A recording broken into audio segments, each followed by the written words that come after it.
નમસ્કાર બાલ દોસ્તો, સ્ટાન્ડર્ડ 10 મેથેમેટિક્સ.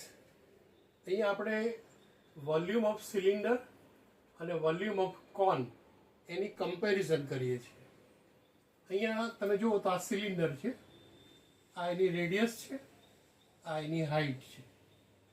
અહીંયા આપેલો છે કોન, આ એની રેડિયસ છે, આ એની હાઇટ છે, અને આ જે ઊંચાઈ છે એને સ્લેન્ટ હાઇટ કે અથવા તો ગુજરાતીમાં એને તિરકસ ઊંચાઈ એવું કહેવામાં આવે છે. હવે સૂત્ર આપણે જ્યારે નજર નાખીએ તો આપણને ખબર પડે કે આમાં આ બે વસ્તુ કોમન છે. ફક્ત કોનની આગળના ભાગમાં 1/3, એટલે કે એનો અર્થ એવો થાય કે વોલ્યુમ ઓફ કોન એને 1/3 વડે ગુણો તો તમને સિલિન્ડરની વોલ્યુમ મળી જાય. એટલે કે સિલિન્ડરને 3 વડે ભાગો તો કોનનું વોલ્યુમ મળી જાય. તો આ સિલિન્ડર છે એમાં કેટલા કોન સમાયેલા છે એની વાત આપણે કરીએ.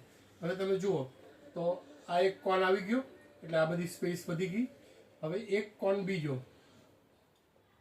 આ નંબર 2, 2 કોન. પછી અહીંયા જે જગ્યા છે, આવું જે ક્રોસ કરું છું ને, એમાં એક ત્રીજો કોન આવે છે. એટલે કે આવા 3 કોન ભેગા થાય ત્યારે આ એક સિલિન્ડર બને છે. મને લાગે છે મિત્રો સમજાણું તો હશે જ તે. પ્લીઝ ગમ્યું હોય તો લાઈક કરવાનું ચૂકશો નહીં. Thank you.